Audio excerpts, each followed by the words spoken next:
The key to great soups is all about adapting them to your palate. So first of all, why are soups great? Well, they're a fantastic way to get tons of nutrients into your body. You can make them taste great, you can tailor them to your palate and what you like, and what we know about getting lots of nutrients into your body, particularly vitamins and minerals, is that they're going to help crush and curb your sugar cravings. So here is a fabulous recipe for this. It is the mushroom, leek, and potato soup. So a leek is really important for this recipe. If you're out of leeks, you can try an onion, but leeks make this the best. And what you do is you start off with the leek and you slice it lengthways down the middle of the leek. And this is important is so when you go to rinse it under the sink, you can get through the little layers and get all the dirt out, because a lot of the dirt gathers up into the leaves and you want to make sure you get it all out, because dirt is the enemy of an enjoyable meal. Then what you're going to do is you're going to slice the leek in horizontal half circles. So basically through the line, you're actually going to slice it through, so you've got like half an inch or a centimeter wide slices of the leek all the way into the green bit. A lot of people will throw out the green bit, but it actually is super delicious and provides a creaminess that the white part doesn't. So this is where you get to start to play with your recipe, and this is where you tailor it. If you like big chunks of potato, cut them into big chunks. Okay, then you can choose to do things like with your mushrooms, slice them really thinly or chunky, just depends how you like it. And then what you want to do is to move into and start to grate your zucchini with, we love the zoodle maker. And basically you can use a julienne grater or a grater, or if you don't have one of these handy little beautiful things, you can just slice the zucchini and that will be perfectly fine. So here is where the onion comes in. And as I said, if you don't have the leek, you can use extra onions, but it's nice to have the flavor profile of both, and it also creates a different body and texture and sweetness to the recipe. So just dice an onion and then take a garlic clove, and I just kind of mash it a bit with the knife, push down on it, and then I actually take the garlic clove out and I will use a microplane grater to either grate it, or if I'm in a hurry and my microplane's not handy, I'll just chop it up. It doesn't have to be super fine for this recipe. Now all my vegetables are taken care of.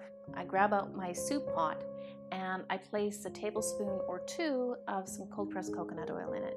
Now I'm really careful not to get this too hot, because both the leek and the garlic are super sensitive to heat, and if it's too high it's going to burn them and they're going to taste bitter, which is not attractive. What you want is just a low kind of simmering heat where you can see it kind of being affected by the heat, but it's sweating essentially. And what you're doing is you're bringing out the flavors and the aroma compounds, but you're also cooking it slightly so it's nice and tender and creates and adds to a silky texture within your soup. So now once all your base vegetables have been sweated and they're nice and tender, you're going to add in your potatoes, a bit of fresh thyme and fresh continental flat leaf parsley, and then you're going to add your liquid to cover. So I'm adding in some veggie stock. What you want to look for when you add your veggie stock is to make sure it doesn't have MSG. Now remember, MSG has all kinds of different names that it goes by. And so what we've done is we've included a list within the recipe below. If you can't find a veggie or a stock that doesn't have MSG in it, it's totally fine to just do this with water. So now that all my vegetables are added, the stock is on top of it, or the water depending on what you've used, you're going to bring it to a boil and then you're going to turn it right down to a simmer. With this soup, one of the things to note is that a longer, lower temperature kind of simmer produces a creamier result to the actual end vegetables and soup. So now once your soup is done, this is where you get to tailor it to your taste buds. So if you like pureed soups, you can blend the entire soup. If you like chunky soups with just a bit of broth, just leave it as is. And if you're like Andy and myself, what you're going to do is you're going to puree part of the soup and keep some of it chunky. That way you get this lovely kind of smooth, rich, broth, thick texture with a chunky texture of things you can actually chew. And they've actually done studies to show that soups are more satiating if there's something that you actually chew on in the soup. So once you've seasoned your soup with salt and pepper to taste, the key to a great soup is about doing all of these things mindfully and with care, love, and attention. And the only thing that makes a great soup better than a beautiful garnish of those chunky vegetables, some chopped flat leaf parsley, a beautiful first cold pressed extra virgin olive oil, is to actually share that soup with someone who you love and care for.